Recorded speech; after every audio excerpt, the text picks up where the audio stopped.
Hello everybody, and welcome back to OMB Reviews. I am the critic who is a cynic. Hope we're doing well, and today we'll be doing a box office breakdown for this past weekend of October 15th start date.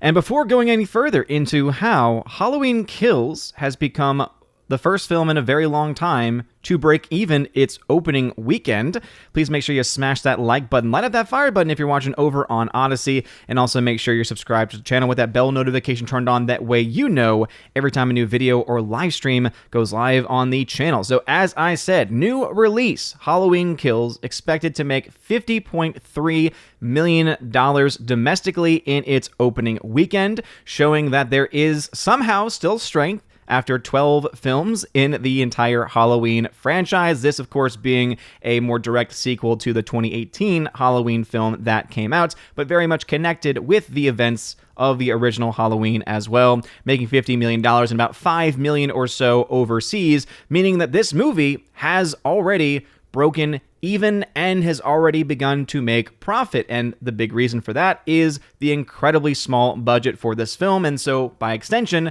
the incredibly small break-even number of around $45 million or so. Not only did it pass that just domestically, but also adding in what has been released so far internationally as well, it has been able to pass that number and exceed it to the point of, again, being the first film in a long time to hit its break-even number in its opening weekend. This is something that is usually common amongst smaller budget films that have some decent press, that have studios behind it. Typically, we see this happen a lot, especially with horror films, and of course, Halloween fits that genre and fits that category very well. And so I got to give kudos to Universal for being able to get this done, especially since they released it at the same time on Peacock, which if you even had the $5 a month level over on Peacock, you got free access to this film, meaning also that there are a lot of pirated copies already available, I'm sure, of this film online. And so it is still very impressive for it to hit this number with all of those things going on. And something tells me that they knew that there was already going to be that built-in fan base that was going to go to the theater no matter what. And hey, turns out that their bets worked out. They probably have gained some new subscribers on Peacock, people who are not ready to go back to the theater yet. And of course, people who want to pirate films are going to be happy because they have access to a pretty clean, pristine copy early on in its release. No Time to Die in its second weekend has dropped off. And again, remember, this is the second weekend domestically. Has dropped off 56%, making another $24.2 million, meaning the film will be very close to crossing the $100 million mark, possibly this weekend if the adjustments that happen on Monday push it over. If not, then by, of course, the end of Monday, Tuesday, this film will have crossed $100 million domestically. This film, though, of course, still needs to make quite a bit if it is going to break even. And I have been able to make some adjustments to the week 2 numbers since this movie obviously is in its second weekend here domestically, but not so much in the international marketplace. We can have a little bit of an idea of what this film is likely going to do. And based on the numbers, and obviously these can change because of the weird release schedule that this film has had, but it looks like the film will not get anywhere close to its break-even number and will likely be a guaranteed flop at this point. As I've mentioned previously, though, it is still very early on in, again, the weird release schedule for it. There's questions of will there be and when will there be a China release and what kind of impact would that have on the final total as well. We'll have to, of course, wait and see as that happens. A very similar story also with Venom, Let There Be Carnage, because Venom has been released here domestically and it's in its third week, but it got released in a huge plethora of markets this weekend, and that, of course, has seen the film bump up to where it is now very close to breaking even. And by the end of this week, we'll have reached the break-even profitability number. And so I have some adjusted numbers on that. In fact, it may have even, if I'm not mistaken, it may have even crossed into the profitability territory because of the adjusted numbers as such. So we'll dive into that again when we go into the actual charting. Addams Family 2 continues to do pretty well. This is the film that's almost breaking even. Sorry, I got those two broken even. I got these two a little confused. So Addams Family 2 is on the cusp of breaking even, whereas Venom has now broken even and also has started to make profits already in its third week of domestic release. And a huge part of that is because of it releasing in much more countries this weekend, and it still has a lot more to go. And so Venom 2 going to be a financial success for Sony Pictures there. The Last Duel is the other new release this weekend from 20th Century Studios, and it made $4.8 million. And according to Variety, the film cost north of $100 million to make. So this is going to be a pretty massive loss for 20th Century Studios and Disney. I don't remember if this is a movie that was already in production when 20th Century Fox was still existing, so this might either be a loss for Disney outright, or it could just be picking up a bad investment from the old 20th Century Fox Studios. We'll have to wait and see on that one. What has been a pretty interesting investment for them, of course, is Free Guy, because even though it's only at 915 screens, it made yet another $680,000, which doesn't sound like a lot, but keep in mind that this film has had incredibly low drops from week to week, even as it has lost several different theaters, and it is just this, again, that little engine that could. Whereas Shang-Chi, indeed, has made enough to break even and has become profitable, but has now started to slow down tremendously, and so how much money and how much more money this film makes is going to be somewhat limited unless it gets released in other countries later on down the road, which obviously could potentially happen, and we've already seen this happen in other films and other locations. So as I mentioned before, with Halloween Kills, it's made $55.8 million worldwide as of the latest update from thenumbers.com. Again, sometimes these numbers can be off a little bit if they're not updating, but what I have noticed is that the numbers tends to update their figures earlier and quicker than boxofficemojo.com, and so that's why I typically will stick with them. No Time to Die is indeed still doing relatively well, making $447 million overseas. A big part of that, of course, coming from the UK, which is at $71 million. Germany next at $32 million, and it has obviously been released in other countries as well, and also has other releases, like eventually getting released in Australia when they stop being crazies. It also has an October 29th, so we do have a release date here at least posted. October 29th, it will get a release in China, and it'll again get released in some other countries as we continue to go on. So it's, never say never. However, it's not looking that great, because if China is what this film is going to rely on to make this number look nice, we have to always remind ourselves that it gets very little of that return in any money it makes from China, because, of course, those are a bunch of communists. Venom 2, however, as I mentioned, has indeed broken even, $283.6 million, as it has now opened up in many other markets. Its still strongest has been Russia.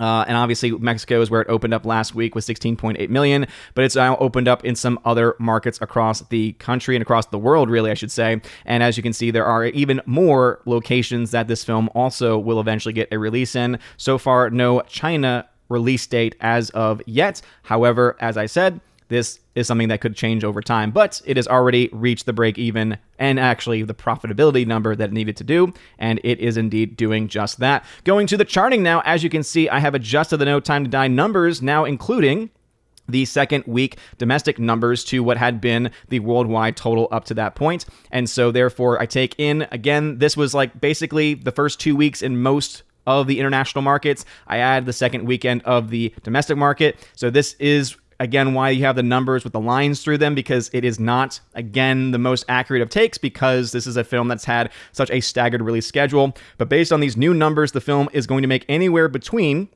$482 million and $675 million worldwide by the end of its run. Obviously, China could have an impact on what that final number looks like, but because of its massive budget, the film needs to make $750 million to break even, which means that when you do the math, it's going to either be a $160 million loss or a $44 million loss. And this is going to be interesting to follow nonetheless. The film is already at negative $181 million, so still has a pretty long way to go. But just wanted to give you all an update on that number. Just like there is also an update, as I said, with Venom 2. in a similar situation, but backwards basically, was I took what the domestic number was after 2 weeks, and I've added on now the money for the specifically the foreign marketplace in this weekend, so treating it as a second weekend technically, and so obviously this number could also be off too, but right now the film is going to be making anywhere between $381 million worldwide to up to $534 million worldwide, and because its budget was around $110 million, its break-even number was around 247.5, meaning the film will end up somewhere between 64 and 155 million in net gain, net profit. So that's after taking into account marketing costs, as all of these are, as I've again explained in previous videos, and also taking into account a lot of other things there too. As you can see, 283.6 puts it at positive $5 million.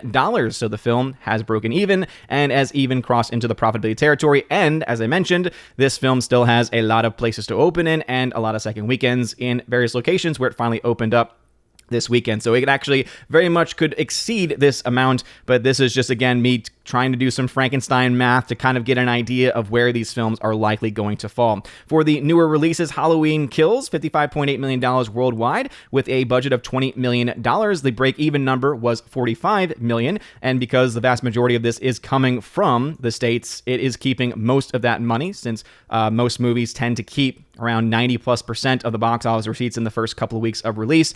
At $55 million, it means that the film is right now, as of today, opening weekend, $3.5 million in the black. So as I said, this film broke even and has made profits all on its first day of release, and very impressive number to say the very least. While The Last Duel, which opened up to $4.8 million, right now this is just the domestic market reporting, so there could be some other numbers that might show up for this movie. Who knows? We'll have to wait and see. But because of its massive $100 million budget, as reported by Variety, it is right now looking at around $147.1 million loss for 20th Century Studios. And so, of course, we'll wait for the second weekend numbers. We'll see if this is going to get any late releases that could have an impact on its bottom line. But in the end, not a very strong start, especially domestically, for a film that opened in over 4,000, or rather in over 3,000 screens. So a wide release by all metrics, and obviously a very impressive showing from Halloween Kills, despite my own thoughts that the film was not very good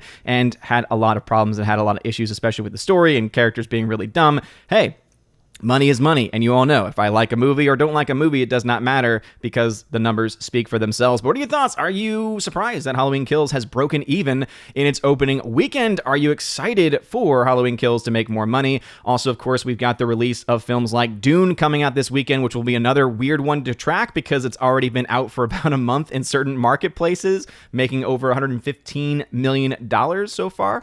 We'll finally get some domestic numbers for this, but it is also going to be competing against itself with HBO Max day and date release. I've got my ticket to go see this bad boy in IMAX on Thursday, so I am incredibly excited to go see it. But let me know your thoughts about this and anything else I talked about in the comment section below. If you like this video, smash that like button, light up that fire button if you're watching on Odyssey. You're all amazing and beautiful people. Again, a huge shout out also to Kara Tharp and Bifford the Hobbit, who are members over on Locals. You're all great people. Have a wonderful day. And as always, God bless.